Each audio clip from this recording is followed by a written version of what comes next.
Hay noches que uno nunca olvida, no por lo que pasó, sino por lo que uno supo en ese preciso instante.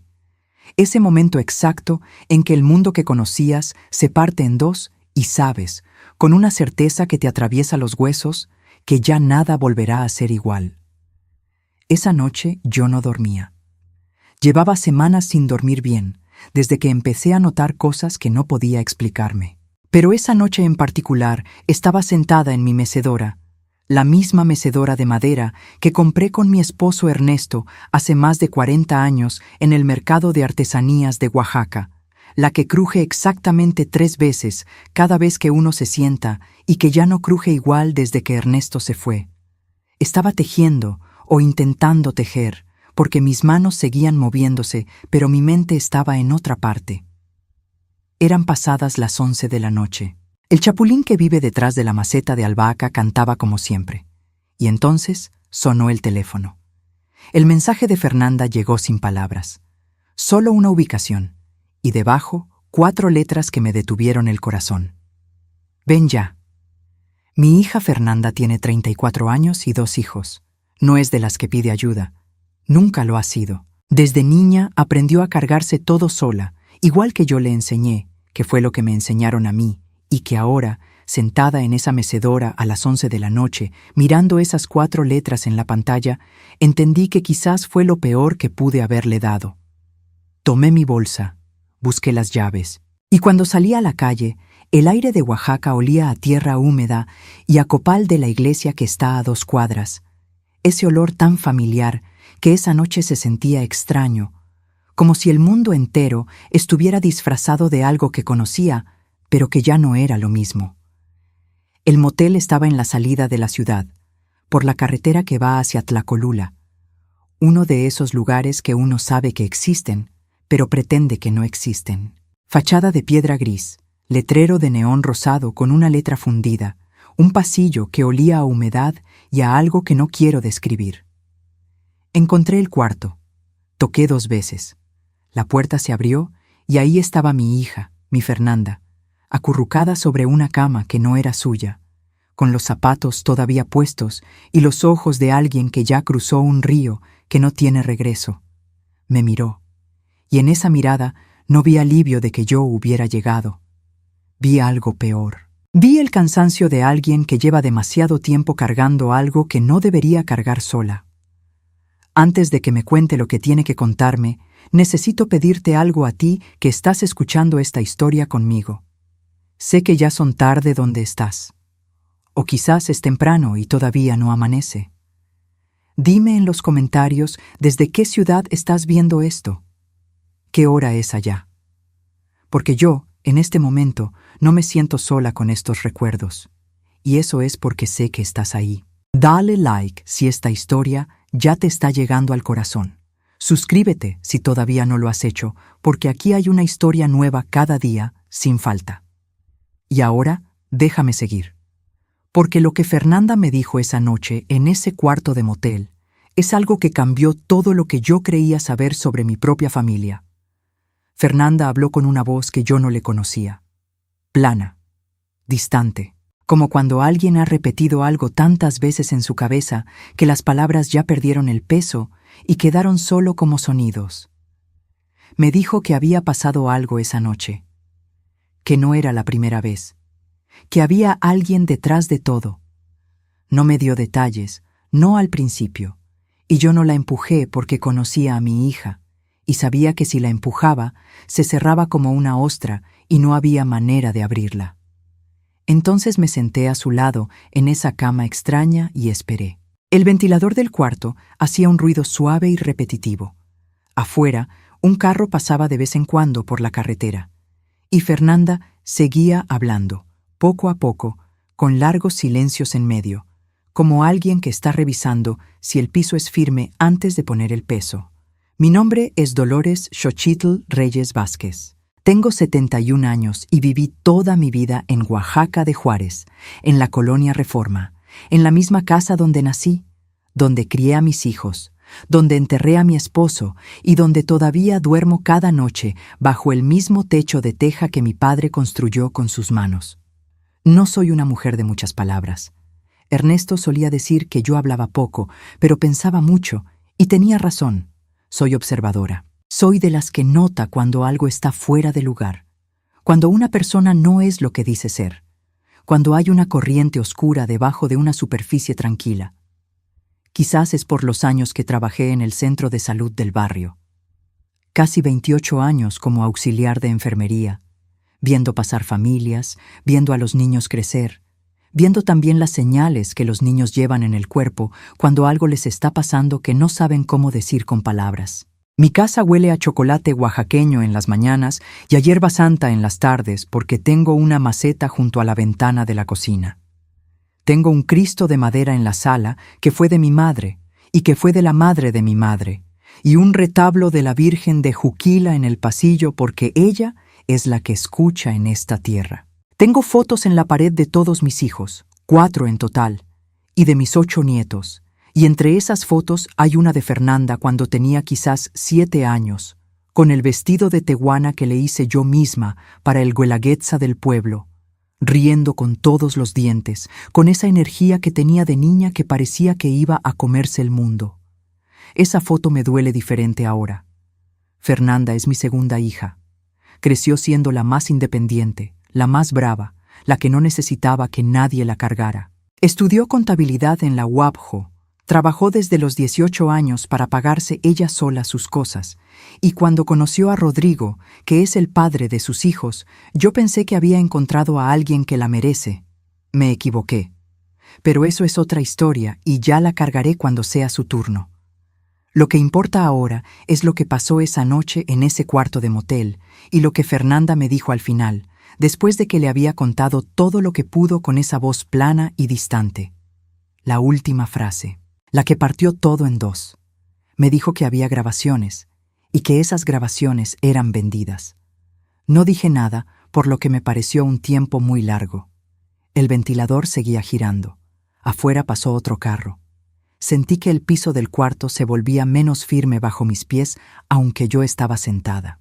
Y entonces, como llega a veces la comprensión, no de golpe, sino como agua que se filtra lentamente por una grieta, empecé a entender que lo que Fernanda me estaba diciendo no era solo una historia de esa noche, era el extremo visible de algo que tenía raíces, y que esas raíces llegaban a un lugar que yo ya había empezado a sospechar, en silencio, sin atreverme a mirar directamente durante semanas, porque semanas antes de esa noche yo había visto cosas, pequeñas cosas, el tipo de cosas que uno descarta porque no quiere que sean verdad, el tipo de cosas que yo, con mis 28 años en el centro de salud y con toda la vida vivida que cargaba encima, ya debería haber sabido reconocer a tiempo.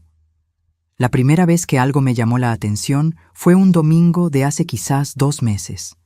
Fui a la casa de Fernanda a llevarle una olla de estofado oaxaqueño porque sabía que andaba muy ocupada y quería que los niños comieran bien. Mi nieta mayor, Valentina, que tiene 12 años, estaba en el sillón de la sala viendo la televisión cuando yo llegué. Me saludó como siempre, con ese abrazo fuerte que tiene ella, con ese olor a champú de manzanilla que siempre me hace pensar en cuando era más chica. Pero cuando la solté y la miré de frente, noté algo. Sus ojos no estaban del todo ahí. Estaba mirando la televisión, pero su mente estaba en otro lugar. Y cuando le pregunté cómo había estado en la escuela, tardó unos 3 o 4 segundos en contestar, como si tuviera que viajar de regreso desde muy lejos para escucharme. Eso solo, yo lo hubiera dejado pasar. Los niños de 12 años tienen sus mundos y sus preocupaciones y sus momentos en que prefieren estar en silencio. Pero luego, cuando me fui a la cocina a calentar el estofado, escuché que Valentina le decía algo al niño más chico, a Mateo, que tiene 8 años, con un tono que no correspondía a su edad. Una frase de adulto, pronunciada por una niña de 12 años, dicha con una calma que me heló. Le dijo, y lo recuerdo exactamente porque me quedé paralizada junto a la estufa cuando lo oí. Hay cosas que pasan en las familias que nadie tiene que saber. Lo dijo como si fuera una verdad que ya había aceptado, como si lo hubiera aprendido de alguien. Guardé esa frase en un rincón de mi mente. La puse junto a otras cosas pequeñas que había notado en las últimas semanas.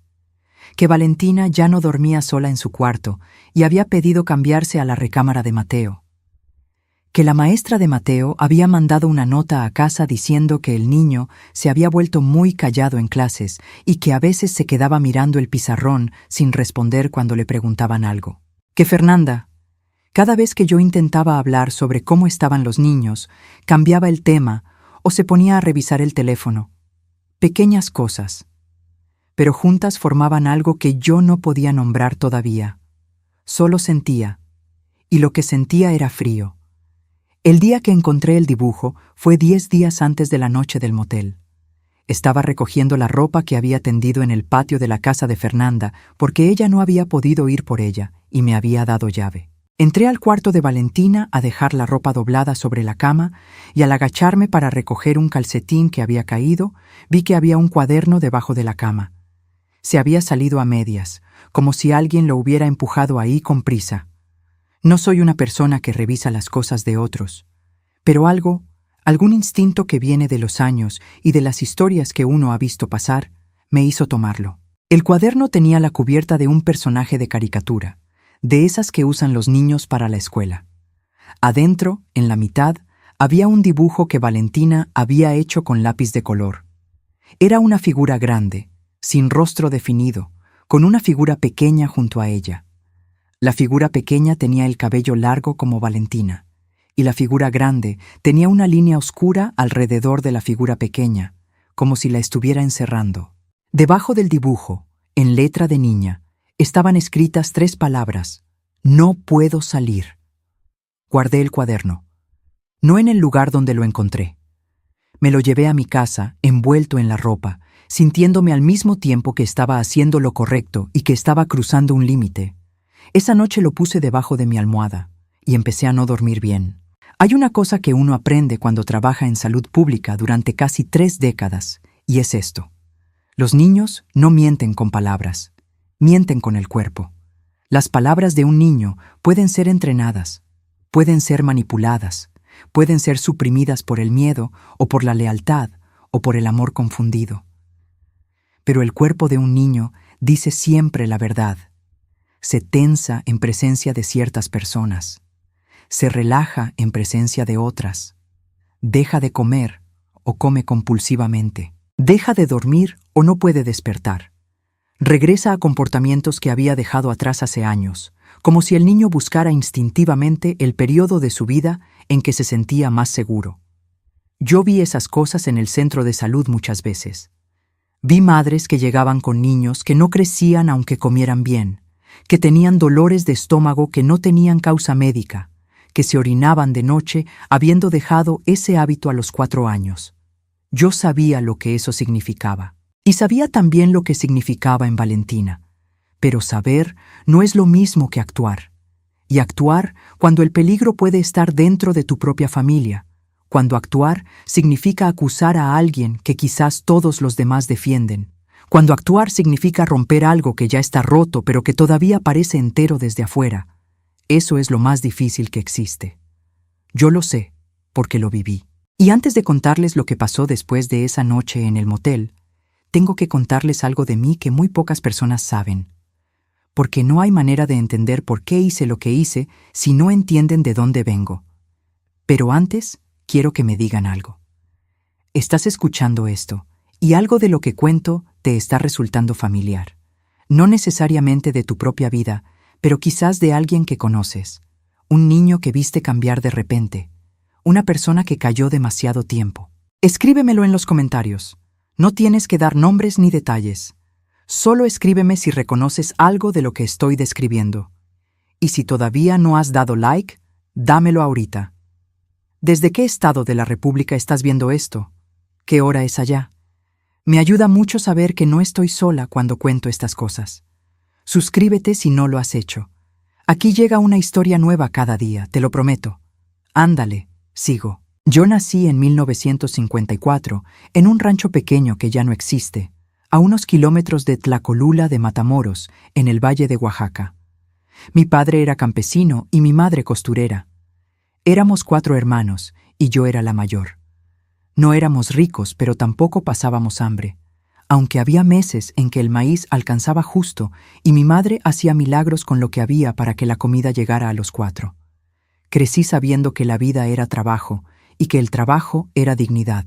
Eso me lo enseñó mi padre con su ejemplo, no con palabras porque él era hombre de pocas palabras, pero cuando uno lo veía levantarse antes del amanecer y regresar después del oscurecer y todavía tener energía para sentarse a la mesa y preguntar cómo había estado el día de cada uno, eso enseñaba más que cualquier discurso. Lo que no me enseñaron fue a hablar de lo que duele. Eso no se hacía. El dolor era algo que uno se tragaba o que convertía en trabajo. Cuando mi hermano menor, Cirilo, que tenía entonces 8 años, empezó a cambiar de repente, a los 9 años, a volverse callado y asustadizo, y a orinarse de noche, habiendo dejado ese hábito desde los 5, nadie dijo nada. Mi madre le preguntó al médico del pueblo, y el médico dijo que era cosa de nervios, de la edad, que ya se le pasaría. Mi padre no dijo nada porque mi padre no hablaba de esas cosas. Y yo, que tenía 15 años y que notaba todo porque era la mayor y era observadora, yo tampoco dije nada porque no sabía a quién decirle qué. El que estaba haciendo daño a mi hermano era el tío que vivía en el rancho de junto. Un hombre respetado en el pueblo. Un hombre que iba a misa los domingos y ayudaba a cargar las andas en las procesiones y que cada vez que veía a mi madre la saludaba con mucho respeto. Un hombre que todos querían y que a mí me revolvía el estómago desde que era muy chica sin que yo pudiera explicar por qué. Nunca dije nada. Cirilo nunca dijo nada tampoco. Y ese silencio fue la primera promesa rota de mi vida, la que me hice a mí misma con 15 años, de que si alguna vez yo tenía la posibilidad de no callar, no callaría. Esa promesa estaba guardada en algún lugar de mi pecho cuando tomé ese dibujo de Valentina de debajo de su cama. Y estaba gritando en ese cuarto de motel mientras Fernanda me hablaba con esa voz plana y distante. Lo que me costó años entender es que no fui cobarde a los 15 años. Era una niña en un sistema que no le daba herramientas para hablar. Un sistema que le decía a las mujeres que el dolor familiar era privado, que las cosas de la familia no se ventilaban, que el honor del apellido importaba más que el cuerpo de los niños. Ese sistema me falló a mí y le falló a Cirilo.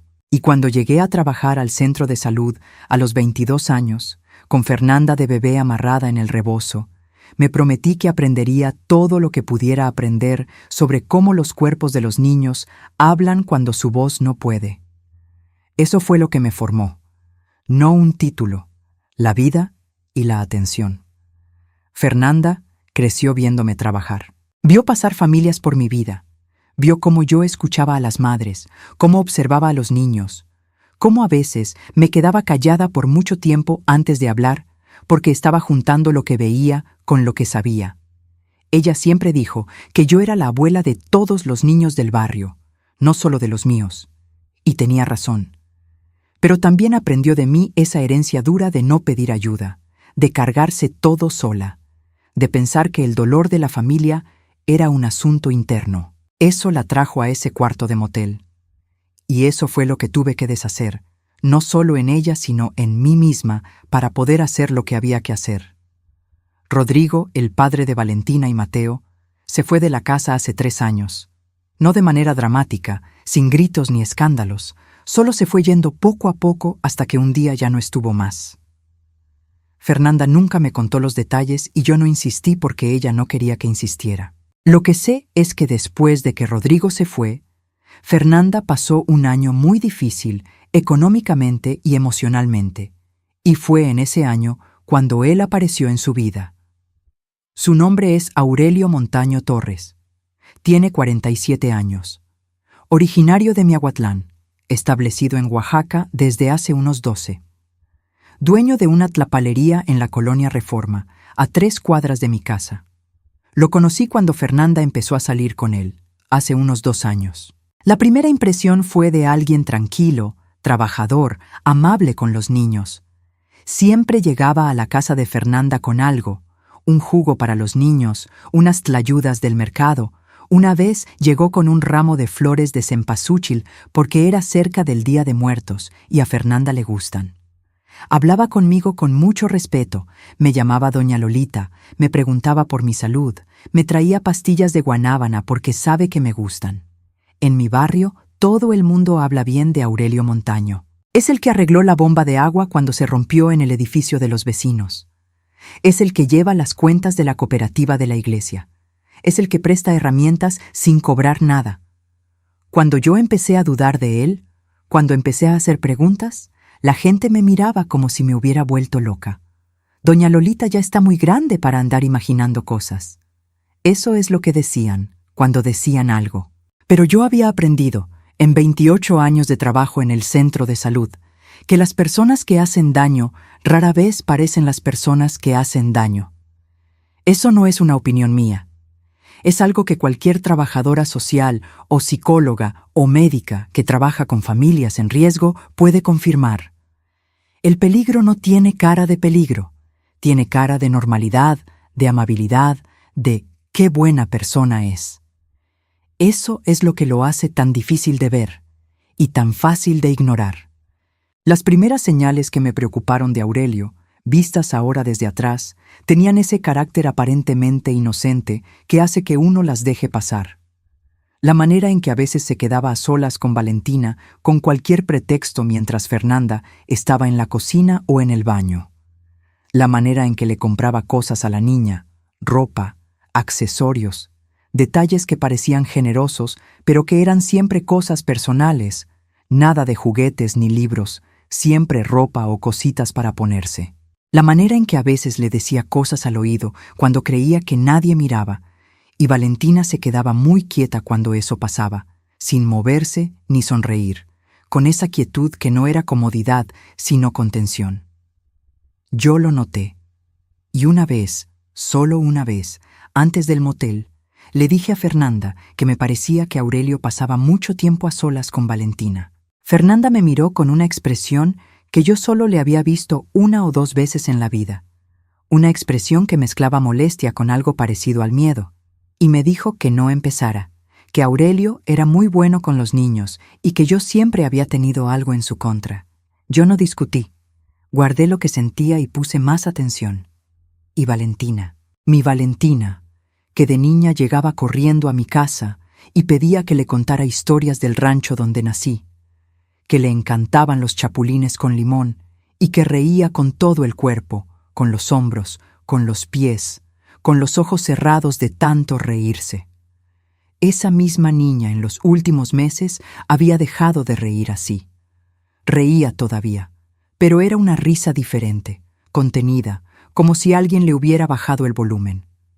Había dejado de buscarme como antes. Antes me llamaba a ella, me mandaba mensajitos con monitos de corazones y preguntas tontas sobre si los perros sueñan y si el cielo sabe a algo. En los últimos meses los mensajes habían parado casi por completo. Y Mateo, que tenía 8 años y que era todo curiosidad y preguntas y movimiento perpetuo, que no podía pasar 5 minutos sin preguntar algo. Estaba sentado en su cuarto durante horas a veces, callado, con un juego en la tableta pero sin parecer que realmente estaba jugando. La maestra había mandado la nota. La nota decía que Mateo se ausentaba durante las clases, que se quedaba mirando sin estar presente. Ese tipo de ausencia tiene un nombre en la literatura sobre niños que han vivido situaciones difíciles. Se llama disociación.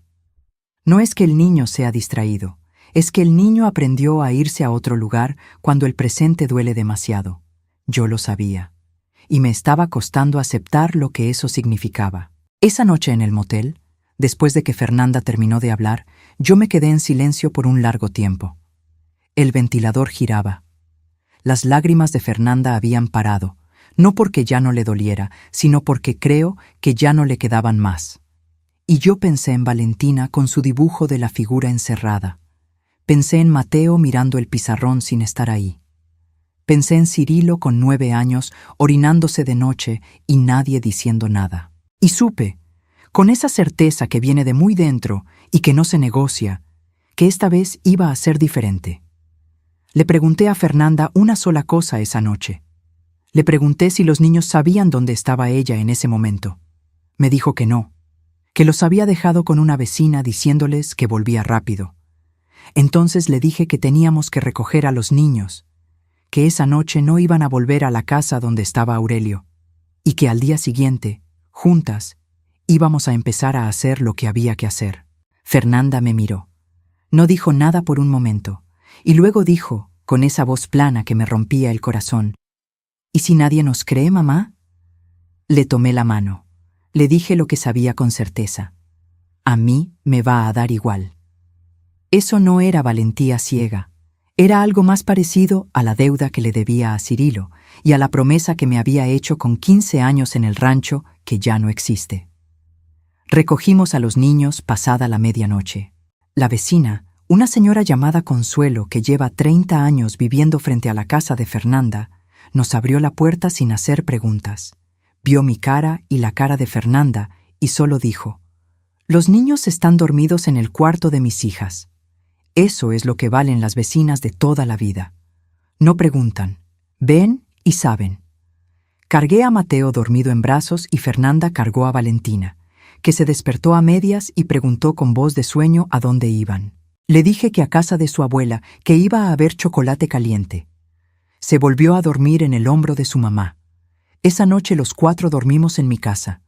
Valentina y Mateo en la recámara que fue de mis hijos, en la cama de caoba que también fue de mis padres, Fernanda en el sofá de la sala porque dijo que no podía estar encerrada en un cuarto. Yo no dormí. Me quedé en mi mecedora con una taza de atole que no tomé, mirando la oscuridad de la sala y pensando en lo que venía. El Cristo de la pared me miraba desde su madera oscura y yo le hablé en silencio, como lo hago desde que era niña, no rezando formalmente, sino hablando, como quien le habla a alguien que conoce de toda la vida. Le dije que necesitaba fuerzas para lo que venía, que no iba a equivocarme esta vez, que no iba a dejar que nadie me dijera que estaba viejita e imaginando cosas. Antes de contarles lo que pasó los días siguientes, necesito que sepas algo. Lo que estoy describiendo, esos cambios en los niños, esa quietud que no es paz, esa ausencia que no es distracción, esas palabras de adulto en boca de niños, eso no lo inventé yo. Eso es documentado. Eso es lo que dicen los médicos y los psicólogos y los trabajadores sociales que trabajan con niños que han vivido situaciones difíciles. Cuando un niño que dormía bien empieza a tener pesadillas o a no querer dormir solo, cuando un niño que hablaba sin parar de repente se queda callado por horas, cuando un niño de 8 años empieza a ausentarse durante las clases, cuando una niña de 12 dice que hay cosas en la familia que nadie tiene que saber, esas son señales reales. Y cualquiera que las vea en un niño que quiere, por favor, no las deje pasar. Dime en los comentarios si estás viendo esto de noche o de madrugada. ¿Desde qué ciudad? Si hay alguien a tu lado o estás sola o solo con estos pensamientos. No tienes que estar viviendo algo así para que esta historia te importe. Basta con querer a un niño. Dale like si la historia te está moviendo algo por dentro. Y suscríbete porque mañana hay una historia nueva y no quiero que te la pierdas. Ahora sigo. Al día siguiente, a las 8 de la mañana, fui al DIF municipal. El Sistema para el Desarrollo Integral de la Familia tiene sus oficinas en el centro de Oaxaca y yo las conocía bien de mis años en el centro de salud. Fui sola, sin Fernanda, porque quería hablar primero para entender cómo iban a recibirnos. Me atendió una trabajadora social que se llamaba Irene, una mujer de unos 40 años con voz tranquila y el tipo de paciencia que se gana trabajando años con familias en crisis. Le expliqué lo que sabía. Le mostré el dibujo de Valentina. Le describí los cambios de comportamiento de los niños, con fechas y detalles porque yo había estado anotando en un cuaderno desde que empecé a preocuparme, sin saber entonces que eso tendría valor. Irene me escuchó sin interrumpirme. Cuando terminé, me dijo algo que necesito repetirle a cualquiera que esté escuchando y que algún día se encuentre en esta situación. Me dijo: «Usted no necesita pruebas perfectas para venir aquí. Necesita una preocupación fundada, y la que me está describiendo lo es». Eso fue importante, Porque una de las razones por las que la gente no acude al DIF o al Ministerio Público es porque cree que necesita tener todo probado antes de hablar. No es así. El sistema está diseñado para investigar precisamente cuando no hay certeza todavía. La preocupación fundada, respaldada por observación y documentación como la que yo tenía, es suficiente para empezar. Irene programó una visita domiciliaria y me explicó que también tendría que hablar con Fernanda y con los niños, por separado, en un ambiente tranquilo. Me advirtió que el proceso tenía sus tiempos, que no era algo que se resolvía en un día, y que la seguridad de los niños dependía de que siguiéramos los pasos correctos. Lo entendí. No me gustó, pero lo entendí. Esa misma tarde fui al Ministerio Público y presenté una denuncia formal. El proceso fue largo. Sentarme frente a la mesa de un agente y contar todo desde el principio, con fechas, con nombres, con detalles, mientras el agente escribía con una lentitud que me desesperaba. Pero lo hice, cada palabra, sin dejar nada fuera. Lo que no esperaba, o quizás sí esperaba pero quería creer que no iba a pasar, fue la respuesta de Aurelio cuando se enteró. Fernanda me llamó esa tarde con la voz temblando. Aurelio había ido a la casa a buscarla y ella no había abierto la puerta, pero le había mandado mensajes. Los mensajes eran de un hombre que ya no llevaba su máscara puesta. Amenazas veladas envueltas en palabras de amor herido, que él no había hecho nada, que yo era una vieja entrometida que siempre le había tenido envidia, que iba a demostrar que Fernanda era una madre incapaz y que le iba a quitar a los niños, que iba a buscar un abogado, que iba a hacer que me metieran a mí en problemas por haberme llevado a los niños sin permiso. Esa secuencia, esa manera de pasar de la negación al ataque y luego a presentarse como la víctima, tiene un nombre que yo aprendí después, cuando la trabajadora social Irene me lo explicó. Se llama DARVO, que son las siglas en inglés de negar, atacar y revertir el rol de víctima y agresor. No lo llamé así en ese momento. Solo supe que era exactamente lo que había visto hacer al tío de Cirilo décadas antes, cuando mi madre intentó, una sola vez y muy tímidamente, decirle a alguien que algo no estaba bien. El hombre se había puesto a llorar y había dicho que lo estaban acusando injustamente y que su reputación quedaba destruida, y todos habían consolado al hombre y nadie había vuelto a hablar del tema. Yo lo recordaba perfectamente. Y ahora estaba viendo la misma obra de teatro con actores diferentes. Lo que me golpeó más profundo no fue Aurelio, fue Fernanda, porque 2 días después de que yo había presentado la denuncia, Fernanda vino a mi casa con una expresión que yo reconocí con dolor, la expresión de alguien que está a punto de dar marcha atrás. Me dijo que quizás había exagerado, que Aurelio le había mandado mensajes diferentes, mensajes de disculpa, de que él había tenido problemas de alcohol y que iba a buscar ayuda, que la quería a ella y a los niños, que la trabajadora del DIF la hacía sentir juzgada, que sus cuñadas le estaban diciendo que estaba destruyendo una familia por la paranoia de su madre. Ese momento, sentadas en mi cocina con el chocolate aún caliente en la taza, fue el momento más difícil de todo. Más difícil que la noche en el motel, más difícil que la denuncia, porque yo podía pelear contra Aurelio Montaño. Lo que no podía hacer era pelear contra mi propia hija si ella decidía no querer que yo peleara. Me quedé callada un momento. Luego le dije esto, lo más calmada que pude, aunque por dentro sentía que algo se me partía. Fernanda, tú puedes hacer lo que quieras con tu vida de adulta, pero esos niños no son solo tuyos, y son también míos, y son también de ellos mismos.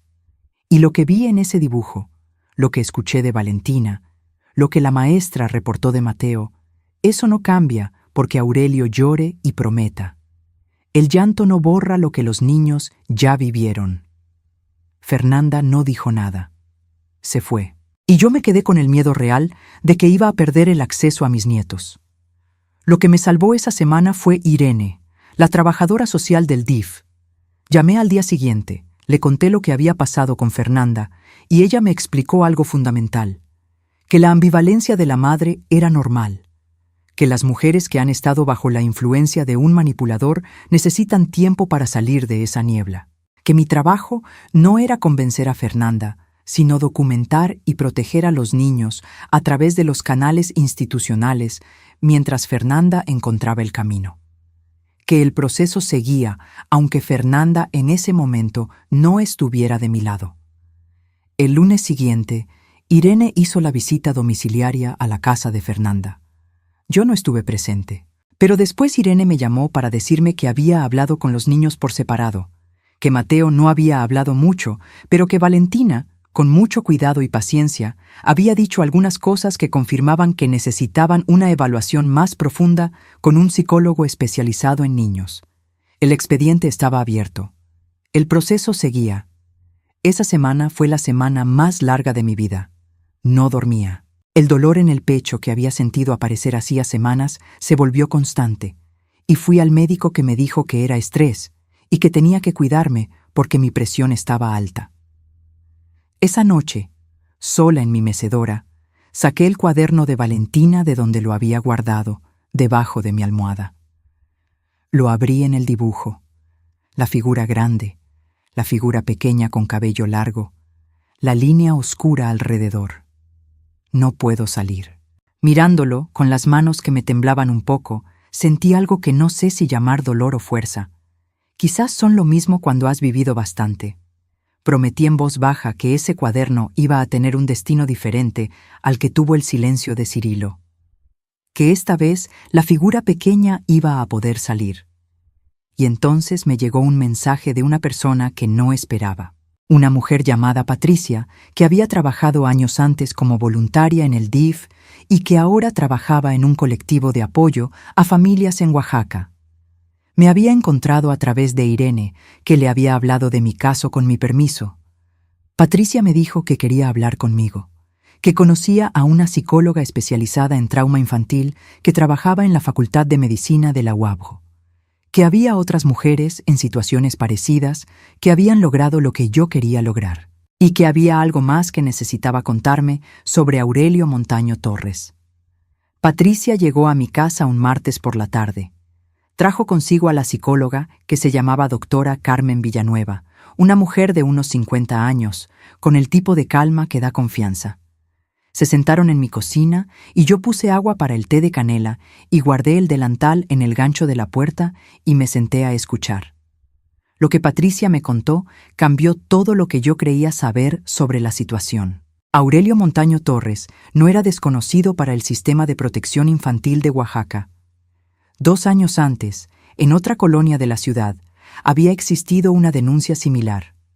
La denuncia había sido presentada por la madre de una niña de 10 años. Aurelio en ese entonces tenía una relación con esa madre. El proceso legal había empezado, pero la madre había retirado la denuncia bajo presión. El caso estaba cerrado, pero el expediente existía. Patricia lo había encontrado a través de sus contactos en el colectivo, y estaba dispuesta a ayudarme a usarlo. Quiero pausar aquí, porque lo que acabo de contarles es importante y quiero que lo procesen. ¿Cuántas veces la denuncia no llega al final porque la persona que denuncia se retracta bajo presión? ¿Cuántos Aurelios Montaños existen que pasan de familia en familia porque el sistema se activó, pero no llegó a cerrar el círculo? Eso no es falla de una sola persona. Es un patrón. Y conocer el patrón es la primera manera de interrumpirlo. Dime en los comentarios si esto te está llegando. ¿Desde dónde estás? ¿Qué hora es allá? Dale like, suscríbete.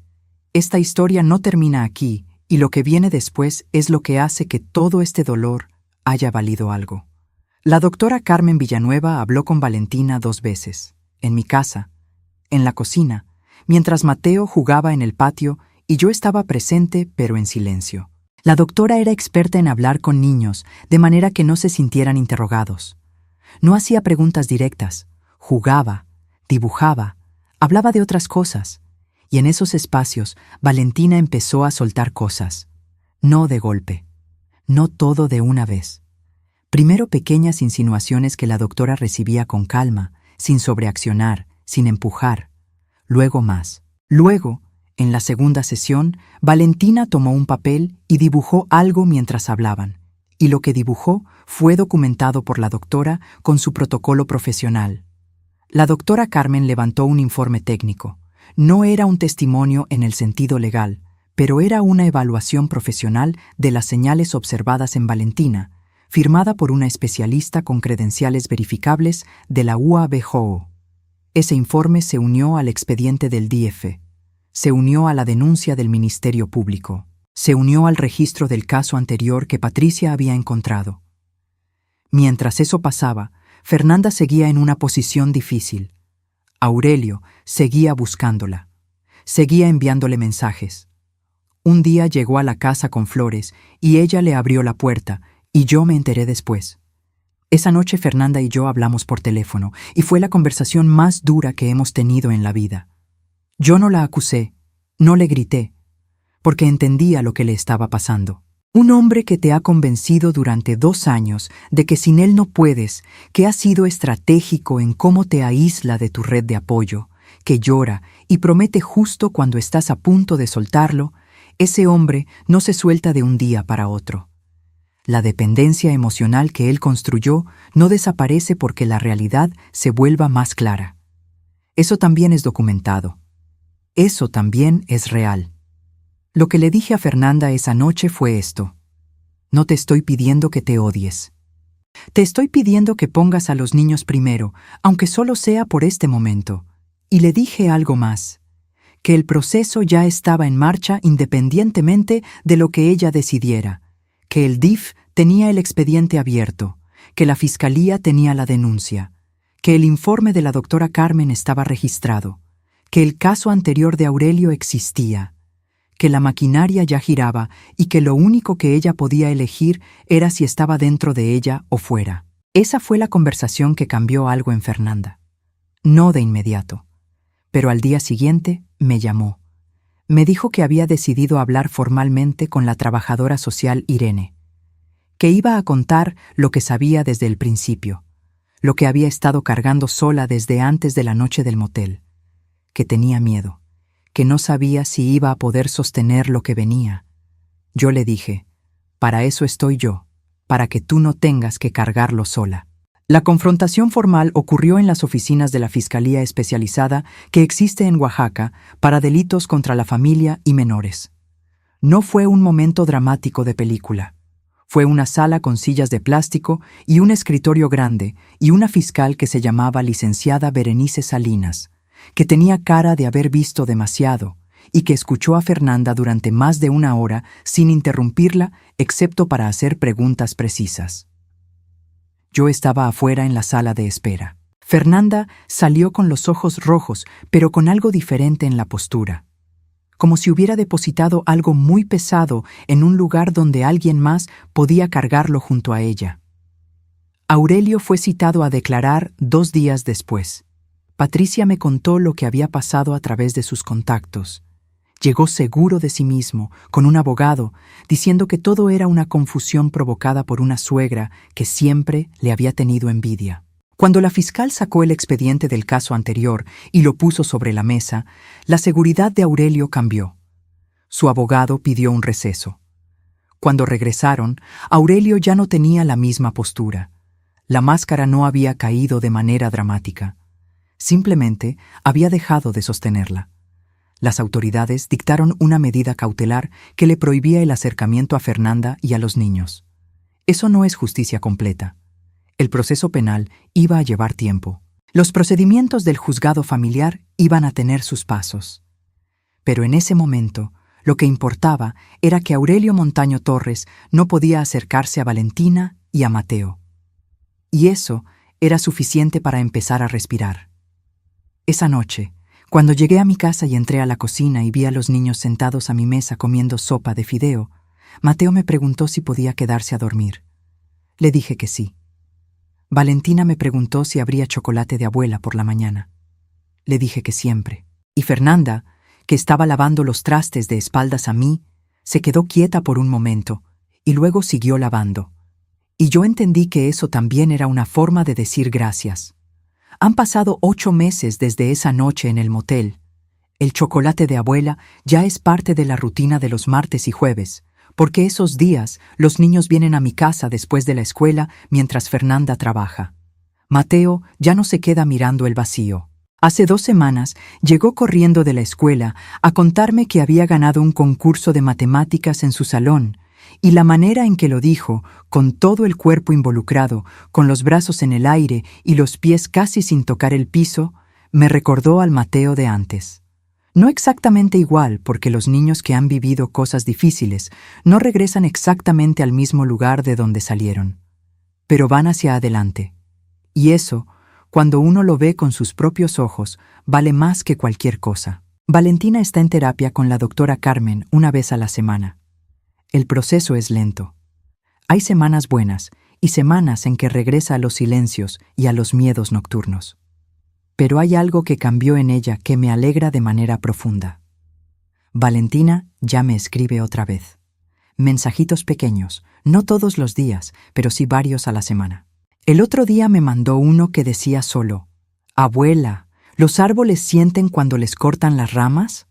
Le respondí que sí creía que sí, que los árboles son más sabios de lo que parecen y que los árboles que pierden ramas a veces crecen más fuertes exactamente en el lugar donde hubo corte. Me mandó un corazón verde. Guardé ese mensaje. Antes de que les cuente cómo están las cosas ahora con la familia, necesito hacer una pausa. Porque ustedes, los que han estado conmigo desde el principio de esta historia, se merecen algo de mi parte. Dime dónde estás ahorita. ¿Qué ciudad? ¿Qué estado? Si es de madrugada o si es de tarde. Si estás escuchando esto sola o acompañada. Déjame tu comentario con la palabra que va a aparecer al final de esta historia, porque solo quienes se quedaron conmigo hasta aquí van a entender por qué esa palabra importa. Dale like si esta historia te tocó algo verdadero. Suscríbete para la historia de mañana. Y si conoces a alguien que necesita escuchar esto, por favor compártelo. Una historia como esta puede llegar a los oídos correctos en el momento correcto. Eso no lo sé yo. Lo sabe el universo. Ándale. Déjame terminar de contarles. Fernanda está en terapia también. Eso me costó convencerla más de 1 mes, porque ella es igual que yo, de las que no piden ayuda, de las que cargan todo sola. Pero la psicóloga que encontramos, una mujer joven y muy buena que trabaja en un colectivo feminista de Oaxaca, ha hecho con mi hija en 8 meses lo que los años solos no habían podido hacer. Fernanda está entendiendo los mecanismos por los que permitió que alguien tomara tanto espacio en su vida y en la vida de sus hijos. Eso no es fácil de ver, pero lo está viendo. Y ese proceso de ver es el que hace que no vuelva a pasar. La relación entre Fernanda y yo también está en proceso de reconstrucción. No todo quedó bien de un día para otro. Hubo cosas que se dijeron en momentos de miedo y de dolor que dejaron marcas. Hubo momentos en que ella sintió que yo la juzgaba y momentos en que yo sentí que ella no me agradecía lo suficiente. Ambas tuvimos que aprender que lo que hicimos no fue por gratitud, sino por amor. Y que el amor no siempre es suave. A veces el amor es ir a un motel a medianoche. A veces el amor es no ceder aunque tu hija te diga que te equivocas. A veces el amor es seguir aunque estés sola y asustada, y con la presión alta y sin dormir. De los otros miembros de mi familia, la respuesta fue mixta. Mis otros hijos, Miguel y Rosario y Benjamín, cuando se enteraron de todo, reaccionaron de manera diferente. Miguel me apoyó desde el principio. Rosario tardó unas semanas, pero terminó entendiéndolo. Benjamín, que siempre le tuvo buena impresión a Aurelio porque trabajaban en proyectos de la colonia juntos, estuvo un tiempo distante conmigo. Eso dolió. Todavía duele un poco, pero Benjamín es buen hombre y sé que está procesando. Las cuñadas de Fernanda que le dijeron que estaba destruyendo su familia ya no forman parte de nuestra vida cotidiana. Eso también es una pérdida. Pero hay pérdidas que uno elige y hay pérdidas que son el precio de hacer lo correcto. Aurelio Montaño Torres tiene una carpeta de investigación abierta en la Fiscalía Especializada en Delitos contra la Familia del Estado de Oaxaca. El proceso legal sigue sus pasos y sus tiempos, que son lentos pero que avanzan. La medida cautelar de alejamiento sigue vigente. No voy a decirles que hay sentencia porque todavía no la hay. Así funciona el sistema, y aunque la lentitud desespera, también protege derechos y eso es necesario, aunque duela. Lo que sí puedo decirles es que el expediente del caso anterior fue incorporado al proceso actual, que hay documentación, que hay un informe técnico profesional, que hay testigos, que hay una hija que esta vez no retiró la denuncia. Me preguntan a veces si siento odio hacia Aurelio. Es una pregunta honesta y merece una respuesta honesta. No es exactamente odio lo que siento. Es algo más frío y más limpio que el odio. Es la certeza de que lo que hizo fue elegido, que tuvo oportunidades de no hacerlo, que construyó cada paso con conciencia y que por lo tanto debe cargar con lo que eso significa ante la ley y ante las personas que dañó. No lo perdono. No necesito perdonarlo para seguir viviendo con paz. Eso también me lo enseñó la doctora Carmen cuando tuvimos nuestra propia conversación sobre lo que yo estaba cargando. Lo que sí pienso, y quiero decírselo a quien esté escuchando, es esto. Hay personas que hacen daño que no parecen las personas que hacen daño, que tienen la confianza de toda la comunidad, que van a misa, que ayudan a los vecinos, que traen flores y sonríen y conocen tu nombre y el de tus hijos. Eso no es una contradicción, es una táctica. Y reconocerla no significa desconfiar de todo el mundo, significa estar atentos. Significa que la confianza se gana con el tiempo y con la consistencia, no con los gestos públicos. Significa que cuando un niño o una niña te pide que no lo dejes solo con alguien, esa no es una petición que se ignora. Quiero hablarle ahora a las abuelas, a las que están escuchando esta historia y reconocen algo en ella, a las que han notado que un nieto o una nieta cambió de repente y no saben bien por qué, a las que han intentado decir algo y les dijeron que estaban exagerando, a las que tienen miedo de que si hablan van a romper la familia. Les digo esto con todo el peso de mis 71 años. El instinto de una abuela que ha vivido y observado y amado tiene un valor que ningún discurso puede restarle.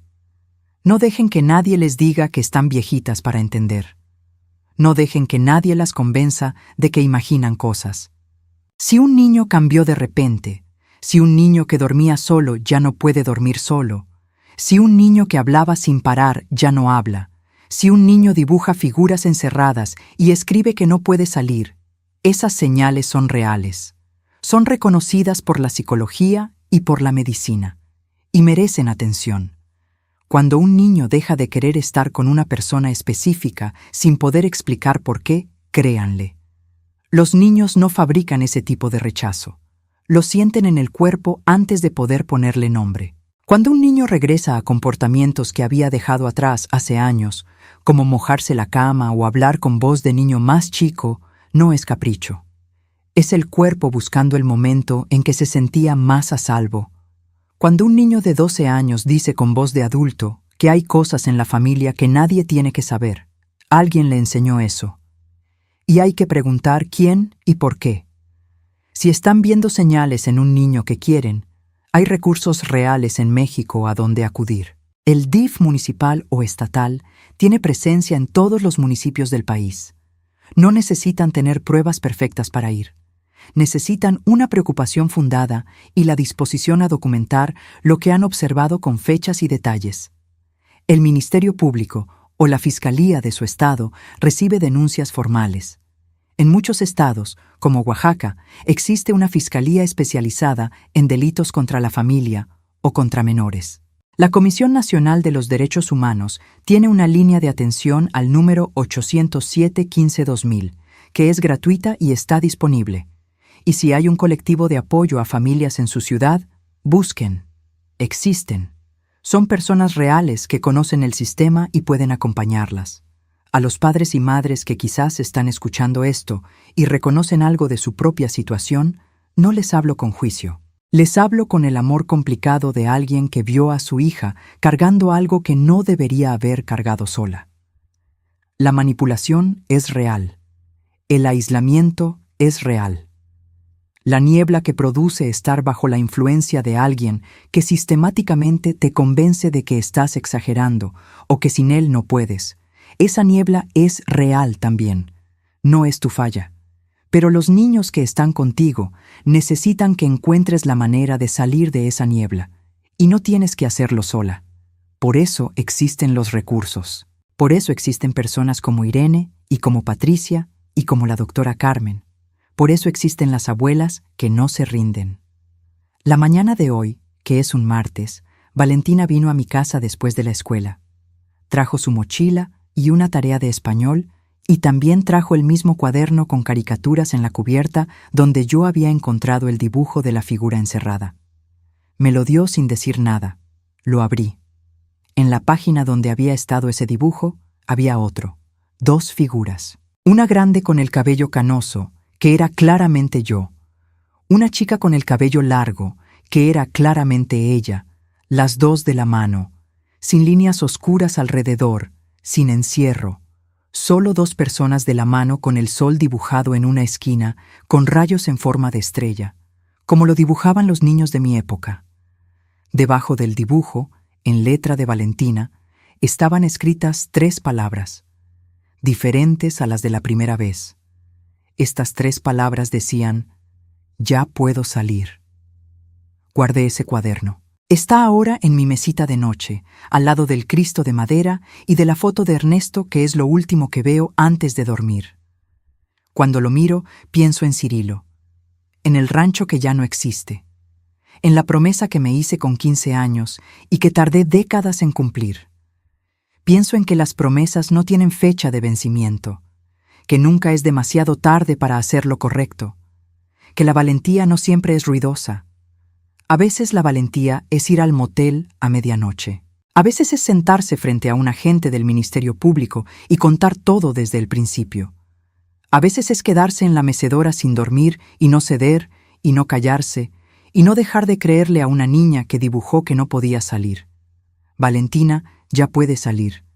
Si llegaste hasta aquí conmigo, si te quedaste con esta abuela a lo largo de toda esta historia, quiero que sepas que me has dado el regalo más grande que existe, el de ser escuchada.